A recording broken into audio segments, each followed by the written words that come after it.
Hello and welcome. This is Melsgunner, and we're back with some more of the Warlock of Firetop Mountain, continuing with the Ophelia playthrough and the Goblin Scourge DLC.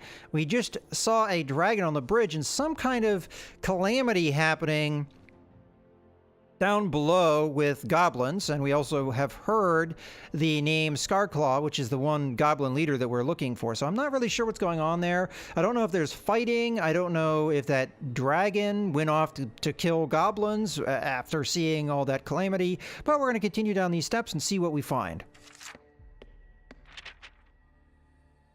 You reach a tall ladder that leads upwards. Water cascades down the cavern wall, spraying you with water. You can just make out some goblin towers looming over you from the level above. Okay, so we do want to get to that water if the goblins are down there, because then we could unleash the rats. Found a bench. You also see a bench almost hidden in the shadows against the wall. This could be a good opportunity to take a rest. Of course, we're going to sit on the bench and rest. We only have 3 health down, so we don't need to use any of our provisions. The massive number of provisions that I have at this point. I have 13 provisions. I have 2 potions of strength, but I believe fill me up fully from whatever health I have. So we have a lot of ways to regenerate our health. Unfortunately, we can't do that in combat. All right, so let's go ahead and sit on the bench and rest. You sit down on the bench and rest for a moment. Your aching muscles ease, and so on and so forth. Okay, we get our 5 stamina back. Okay, so it's hard for me to know for sure what I need to do here. We can climb the ladder. That sounds like where the water is, and we want to pour the rat powder into the water. Or we can continue along the ledge. It does look like there's something going on with water up here as well. And there is that goblin stuff going on. So I really don't know which path is the right path. My gut tells me to continue along the ledge, but my brain tells me to climb the ladder. I'm going to go with my gut in this case. Let's continue along the ledge. Quietly move along the ledge past a large goblin structure. You can see a great gathering of goblins, too many to count, down below. They seem to be gathered around a rocky island that juts out into the cavern. Something or someone is apparently holding their attention. Maybe I should backtrack and climb that ladder, or this path leads away from the goblins. Let's go back to the ladder. So it did kind of force my hand there, which is fine. So my brain apparently was the right one. You return back to the ladder. Let's climb up quickly. So what we want to do is we want to dump the rat powder in the water.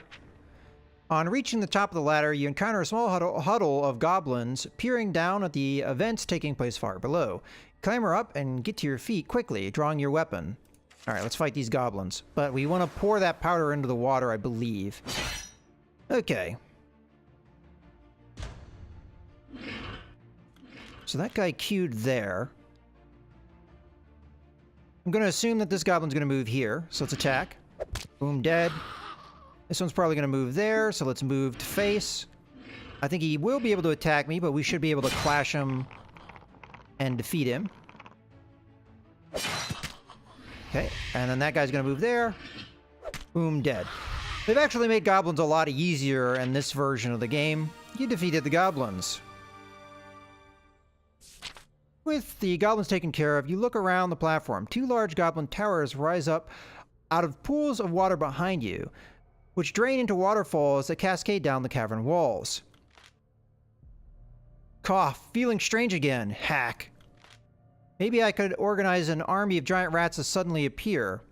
Okay, so we can throw the brown powder into the water. That seems like the right move. Or climb back down the ladder. Let's throw that brown powder into the water. You're about to follow through with your idea when you once again feel the presence of the dark force that has been accompanying you. It whispers your name, and in moments your body's aflame, and you instantly submit to the unseen entity, powerless to resist. Okay, so we've got our hands forced there. Goblins below all look up in unison, watching as a glowing figure lights up the roof of the cavern, flames licking the rocky roof. You hear their screams of confusion as you begin to descend. Okie dokie. Dive into the mass of goblins, sending the poor creatures running for their lives. Some clamber up the walls, some disappear back down the path, and some prefer to throw themselves over the edge into the waterfall. Your fiery form lights up the cavern, and you turn to look at the platform. You can see a huddle of goblins with spears drawn, protecting someone behind them. The fearsome Scarclaw across the wooden bridge to the stone platform. As you step off the bridge, you pass glowing braziers burning brightly in the far corner of the room. Surrounded by bones and other debris and a large throne sitting next to an open pit that contains a large fire, this is obviously some form of throne room, an area where the so-called Goblin King holds court. I really wish we had been able to follow through with the plan, but I guess with this particular character, things get sidetracked, so we're just going to have to see how this plays out. The goblins, on seeing your fiery majesty, suddenly drop their spears and run past you into the darkness, knowing they have no chance against your might. This leaves the fearsome Scarclaw defenseless. Despite wearing a skull mask and sitting atop a giant spider, the creature before you looks anything but fearsome, however. The scrawny goblin holds aloft a gleaming sword and begins to scream in defiance, the spider advancing slowly toward you. Oh, here comes the black dragon. As you begin to move in to kill the goblin leader, you once again hear the flapping of leathery wings. Out of the darkness comes the black dragon you saw earlier. Out of the darkness above, the black dragon you saw earlier descends, landing next to your foe. The goblin leader looks at his pet and smirks before turning to you once more and shrieking, the dragon joining him, belching out a guttural roar. Fight the Goblin King and the black dragon. Okay, so the black dragon was his pet. Interesting. All right, so the black dragon is only a baby, not as big as the red dragon that is in the normal game. Okay, so I'm going to assume that this spider works kind of on the same principle as other spidery types. And quite clearly an attack was queued, so we should probably not stand where we are. Okay, so we've got an attack queued here. Let's go ahead and fireball this thing. Okay, we've got a clash. We do need to roll pretty well here. Okay, we've almost killed the dragon in and of itself. I cannot actually attack him again, though, because every attack that I have has a cooldown in this fire mode, so I'm going to have to move. Okay, we did take a little bit of damage there, but we should be okay now. Okay, going to probably queue an attack. I'm going to assume a web attack. Alright, we're going to have to figure out exactly how we want to move to engage this guy. Oh, okay. I'm not exactly sure how this guy moves. We could do Flame Aura and make an assumption. So this is going to be a tough opponent. And the main reason it's going to be a tough opponent is because of the different attack types that it can pull off. Let's just do a Flame Lance here. We'll clash. I've got an advantage in this. Was a draw, unfortunately. Did queue a move, though, so let's do our Flame Aura. Hopefully hitting. Okay, so at this point, we can be attacked, but unfortunately, I cannot do any attack back, so I cannot clash with this creature. So I have to move back and just hope that was the correct move. All right, we've got a Fire Lance. We're going to hit him again. I'm going to have to sidestep. I don't think he can hit here. Oh, no, wait, that's not true. I can do my Flame Aura. All right, let's do Flame Aura. We're going to clash again. Luckily, we did beat him. He's going to queue a move. We don't have the Flame Lance on yet, so I'm just going to move over this way. And the fire should take care of it. All right, we managed to get through that. I did take a little bit of damage. You defeated them both. You stand victorious. Scarclaw, his arachnid mount, and the black dragon are dead. You once again collapse to the floor. Flames extinguish in an instant. The whispering has stopped, and you feel like yourself once again. So I believe we probably were possessed for a specific task, and this specific task was probably to kill Scarclaw in particular. So we would have done that anyway if we'd gone through with the brown powder plan. And we know that it was Robin of Ormond's plan to do that anyway, so it's quite possible that that's why we have to confront him, because he's the one that orchestrated the magic that possessed us. Okay, well, any case. Okay. Yeah, okay, I just want to make sure we didn't miss anything. I need to find out why this is happening to me. I can't keep going like this. In the distance you hear the shrieks of goblins who are most likely fleeing these dark tunnels. With their leader now dead, the remnants will likely scatter and reform, choosing a new leader in time. While this feels like a small victory, you know that this is really just the start of your journey. I have more questions now than I ever did before I entered this accursed place. I need to find the Warlock. Okay, let's return back to the path and continue further into the mountain.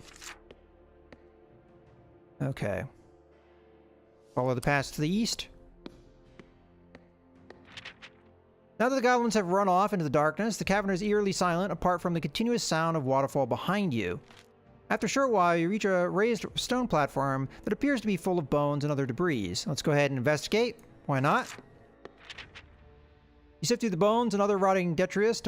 You find some old backpacks which most likely belong to previous adventurers, like yourself. You find a number of items, including a potion of fortune, a Y-shaped stick, a silver bell, and some old steel cheese. So we just got a number of items that I think are going to help us quite a bit. Let's return to the path and head east.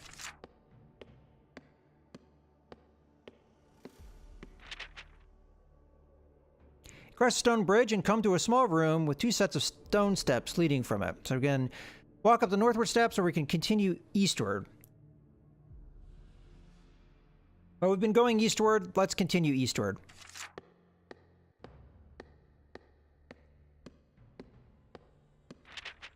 Climb up two sets of steps before finally encountering a large room. Sheer rock face stands before you with the goblin tower looming down ominously from above. Turning, you see what looks like two very large bird statues. Between them, a stone bridge leads off into darkness. Alright, well when you have something like this, I think you always examine first. Examine the statues. You look closely at the statues. They appear to have been carved out of the rock itself and appear like ostrich-like birds with hooked beaks, stubby wings, and wide-clawed feet. From your education, you're pretty sure that these are flying guardians, usually erected to watch over tombs of importance in the northern provinces of the Chiang Mai. You also know these things come to life protecting their domains.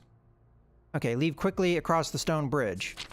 As you step onto the bridge, you hear the sound of stone crunching against stone, and the two bird-like statues turn to face you. They open their stony beaks, and loud croaks begin to echo around the chamber. Within moments, they shed their rocky appearance, pieces of stone falling to the floor. Standing before you are two large brown-colored guardians with pink necks and heads. I'm not sure these flying guardians will be able to fly. Look at those wings. Okay. The two creatures begin shuffling towards you, and you draw your weapon. It appears that you will need to defeat them in order to access the inner sanctum of the mountain. Alright, so I'm not really sure what the point of examining them was. Maybe we would have gotten damaged if I had just tried to cross without examining them first. It seems like this DLC, at least with this playthrough, playing as Ophelia, much more combat-oriented. Okay, I'm not exactly sure how to contend with these. I don't think I can hit them. Interesting. So they both queued attacks. I have no idea what their attack is going to be like. But if they both queued it, that might be in bad danger. But I'm going to go ahead and attack this one. Okay, that was a good call. I'm going to continue to assume that they can't hit me where they are. Okay, so that one's going to move, and that one's going to move. Well, according to what I remember from the Ethereal Feint, this cannot be blocked. So it's still going to take the damage. Oh, okay, never mind. Let's move. They shouldn't be able to hit me here. Okay, they both queued an attack. Let's go ahead and attack this one. When they move, they cannot take damage. So I'm going to need to move. Interesting. Ow. Alright, so this one can hit me. I have to do something about it. So let's just attack it back. I would like to do the blind side, but that might actually make me eat damage. I would hit both of them, though. I would... All right, you know what? Let's go for broke here. Yeah, that's exactly what I didn't want to have happen. See what happened there is we took damage. We have the Ethereal Feint, though. This will be free damage. Okay, good. We killed it. Okay, we're triumphant. We took some damage. 4. You defeated the Flying Guardians. The last of the Guardians crashes to the floor, turning immediately to rock and shattering on impact. Alright, we are down some health. And I think it'd probably be a good idea to eat some of our provisions. So I'm going to eat 1 provision. It puts us up at 15. That way if we rest, I won't feel like it was a big waste. Okay, let's click to continue. You breathe a sigh of relief. It appears that the last obstacle is out of your way, and you can now cross the bridge into the mountain. Alright, that might be the last of the Goblin Scourge part of the mountain. And it looks like we are now in the mountain proper. You cross the bridge and enter a narrow gully into a rock wall. Squeezing through a tight gap, you find yourself on a long rocky corridor that heads towards the east. Along another path runs north through an archway held up by 2 pillars. Okay, so we can follow the passageway to the east, or we can continue northwards. I think we continue northwards, as I believe this is the way we want to go. Yes, it is. You walk down the passageway and gasp at the sight you discover. Directly in your path is a large pair of wooden doors carved to look like menacing fanged mouth. A simple sign ahead reads, "Speak the magic words." As soon as you begin to approach, you startle a nearby lizard. It darts off toward the doors. They spring to life as though controlled by magic. They lift and drop dangerously, and as the lizard tries to zip through them, the doors fall and crush it flat. I don't want to end up like that lizard. I need to think about this carefully. Okay, so attempt to sneak past the hungry doors or try a magic word. We're going to try a magic word. You stand in front of the hungry doors and speak.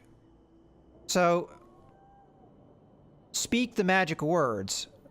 The magic words.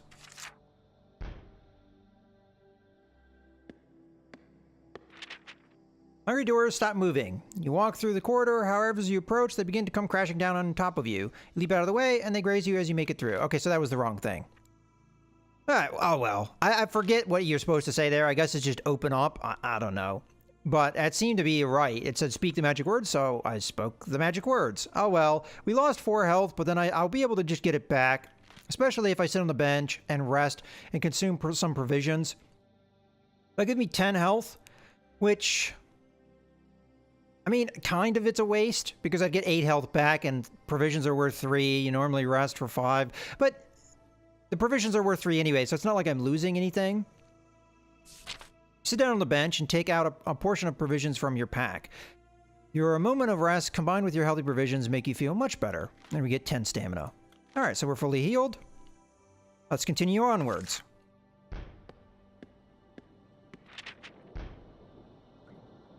Okay, so we've got a couple paths here to take. Several meters up the passageway, you arrive at a junction where you may turn either west or east. Now, I know to head westwards, so that's what I'm going to do. Oops. Not westwards, I wanted eastwards. Shoot. Alright, well, I just made a huge mistake. You walk westwards along the passageway. As you approach a door at the end of the passageway, a large rat scurries in front of you. You hear a crumbling noise. The ground beneath the rat is beginning to give way, sending it into the pit below. That could have easily been you. How lucky. Safely leap backwards. Manage to leap quickly backwards as a pit opens up beneath you. So I guess our luck happened there. The pit is about 2 meters deep, and you should be able to lower yourself into it easily. Okay, we're going to return to the junction. That was actually a mistake. I meant to go eastward, not westward. I just wasn't thinking when I chose that. That's all right. With the west leading to a nasty pit trap, you instead decide to continue on from the junction and continue east. Yeah, see, that's the way I wanted to go. I just wasn't thinking with the 2 directions. I'm glad that we had that opportunity to come back, and I actually remembered as we were going there that there would be a way to come back. But in any case, I think it's a good point to go ahead and put a cut in the video, so I hope you guys have enjoyed. This is Mulskinner, signing out.